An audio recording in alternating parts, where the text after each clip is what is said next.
Move on to the big story coming from Spain at the weekend, which is the sacking of Julen Lopetegui. Graham Hunter is with us. Graham, for one brief moment, we shouldn't allow the sacking of Lopetegui to overshadow the 5-1 that was the full-time result in the Clásico, because so frequently these results become the thing of legend, and particularly a 5-1 scoreline is a very storied thing in a Clásico. And while Real Madrid may be trying to make us forget it by sacking Lopetegui, that actually happened. That's brilliant. I love coming on your show because that's the only interpretation of the sacking that I've heard explained that way. That will erase the 5-1 by sacking the coach. I take my hat off to you, Ger. It was an extraordinary game. I don't know. I was counting the other day.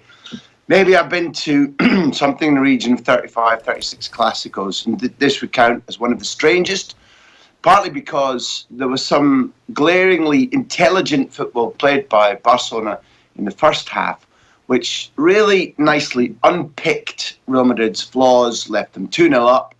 They missed two serious chances to go 4-0 up. On percentage-wise, you'd have said normally Football Club Barcelona, with or without Messi, would have scored one of those. A 3-0 margin at half-time would have been gross, would have been the end of Lopetegui there and then. And then you both know that for the following 30 minutes, with a change of personnel, with a change of strategic lineup, Real Madrid ripped Barcelona apart. Barca looked disorganised, unsure about to close it down. Madrid scored once. Lovely third goal in 3 games from Marcelo with that belly control to put Piqué on his backside. Really, really smart. Apart from Modric hitting the post, they had umpteen chances to shoot and score. Benzema missed a really, really scoreable header. And at 75 minutes, not only was the game in the balance, Real Madrid had shown that they could equalise and win it. No question about that. And then Valverde's change makes all the difference. Dembele makes a really good choice of what to do. The ball's knocked in. If either of you have seen, well, for my money, since Didier Drogba in Munich that night of the Champions League final, a better header than Suarez from that distance to go top corner against Thibaut Courtois, who's about 17 metres tall. I've not seen a better header from Suarez throughout his illustrious career. That's 3-1. 4-1 a Ramos mistake, 5-1, Dembele crossing for Vidal. The Camp Nou bouncing up and down. I was commentating up in the gallery with Simon Hanley and Steve Archibald, Barcelona legend. And not since the 5-0 in 2010 have I literally felt the stadium shake, in that press gallery is hanging from the roof of the main stand. And I thought we were in a little bit of danger there. The building was moving. Everybody who isn't jumping is a Madrid fan, was the song. And yeah, it's storied because they call it the Manita. And you've seen Gerard Piqué in the modern era do that 5. There was a spell when Michael Laudrup played in one season's 5-0 for Barcelona, transferred exactly a year later to the day, played in a 5-0 for Madrid. That's the reason that it's so storied, in your words. And Lopetegui aside, it truly was a phenomenal game of football that whatever your colours, wherever you were in the world, you could sit down, watch and be thrilled, be reminded of how piquant, how confusing, how theatrical, how noisy, how sexy football is. It was just 90 minutes very well spent. Yeah, absolutely. Well, so let's move on, because we've been talking for weeks about what would happen, what would need to happen for the Lopetegui decision to finally be made. 5-1 Clásico is going to do it for you, and sure enough, the trigger was pulled. So is there an immediate succession plan in place? Is the interim manager, who now is the shortest price, I think, with most bookmakers, actually really the interim candidate for the season? What's going to happen? Typically for Spanish football, Ger, the picture is both clear and obscured. Santi Solari is taking training today. Santi Solari, most people remember as the big Zidane-sized, long-haired Argentinian winger wide midfielder who played for Atleti and for Real Madrid. A seriously good footballer, a tough, on the football pitch, permanently angry man, creative, dangerous, decent in the air. He's been training what's called in La Fábrica, in the youth system, with a moderate record. Each year his teams have progressed in terms of where they finish in the league. He is a persuasive, very, very firm point of view kind of guy. I've had dinner with him. I've worked with him on television. He's a guy who always knows better than you, always knows best, which footballers sometimes respond to. Don't hear criticism in my words. But the rules in Spain say that he can only be an interim coach for 2 weeks, after which either he must be confirmed as the coach for the rest of the season and paid differently, or there needs to be a successor. The Conte question, I can make one thing really clear, having spoken to an associate of his, that Conte wants the job, has wanted to be Real Madrid coach for a large part of his career since he stopped being a player. I hadn't really believed that it would be feasible. It was, rather than an objective, it genuinely was one of these dream ideas.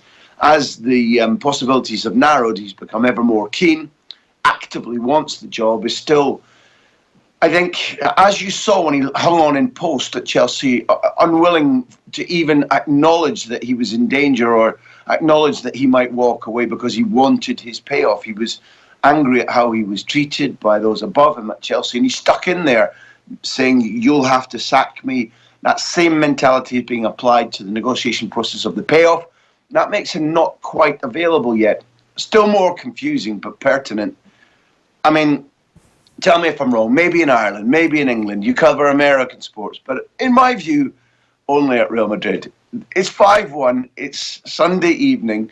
The journalists ask Captain Sergio Ramos, who is in the single worst form of his life, it's Conte. Conte's going to be next. Lopetegui hadn't even been sacked, so therefore Conte hadn't been appointed. And Ramos, in answer to a question about Conte's style, says, "You don't impose respect. You have to gain it."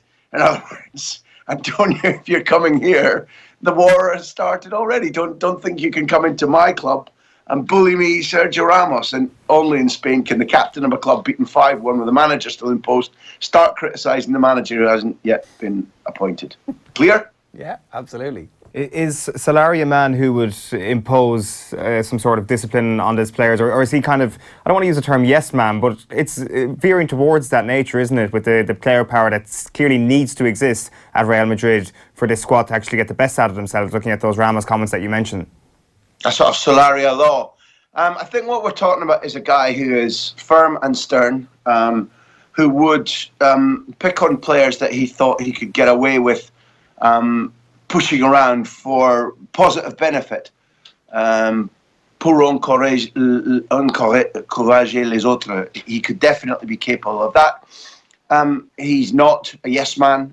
He is independently visioned. He's very strong personality indeed. Clearly has an understanding of not just how to play but to coach too. I don't think, in full frankness, that he's either of the authority nor fully ready to take on this squad yet. It's in such disarray in terms of whether you want to call it temperament, physical preparation for the season. It's one of the things that's very little commented on, that Antonio Pintus, Zidane's fitness coach, is still on the staff but had been pushed way down the ranking, wasn't in charge of physical planning, and there is no doubt that Real Madrid, of the leading teams in Europe, look to my eye, from what I've been watching in the 10 some more matches across European leagues, that they're not physically in the right shape to be carrying a lack of form or carrying a 90-minute performance. They've given, I think, maybe one 90-minute performance all season. That was against Roma. Otherwise, it's been patches of 30 minutes, even 40, 50 minutes, and then gone to sleep or screwed up. And therefore, Solari coming in and changing all of that, I think, is a distant prospect. Will they be left with no other option in him? Well, that's feasible. They wanted Conte. I'm not sure that Florentino Perez is impressed with a guy who doesn't jump immediately and say, yes, I'll take the job and I'll forget my negotiations with Chelsea. It's also Florentino Perez's custom at the moment to be listing. It's very much the captain's club at the moment on the training ground. The absence of Cristiano Ronaldo has left Sergio Ramos very much with the biggest personality, the loudest voice. Ronaldo's even butted into the picture, wouldn't he, with saying that I never believed that Florentino Perez was telling me came from the heart. Another outside voice to help answer your question is Jorge Valdano, at certain stages not only a Real Madrid player, a Real Madrid league-winning coach, but also a director of football at the Bernabeu in Valdebebas. And he spoke up very firmly against the idea of Antonio Conte without directing it at Conte personally. And he said, this is a squad that teaches you the old idea that for a juvenile, naive squad, you get an authoritarian autocrat.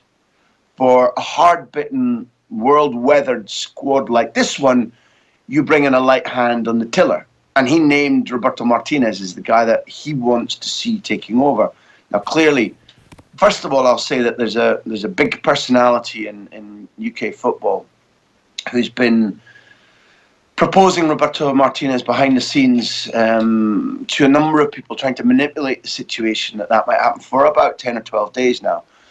Initially, I would confess that I didn't think that, one, it would be to Florentino Perez's taste, appointing a Catalan, okay, not one associated with Football Club Barcelona, but also someone who, although he is clearly talented, articulate and relatively popular, his CV would make you wonder, well, is that an automatic recommendation for this deeply, deeply difficult job right now?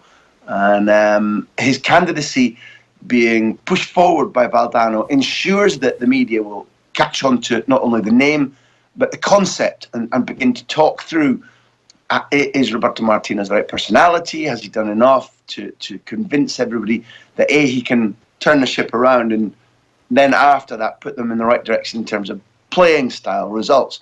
So names abound. Will it be Solari? Will it be Conte? Florentino Perez has an unscratched itch for Joachim Low.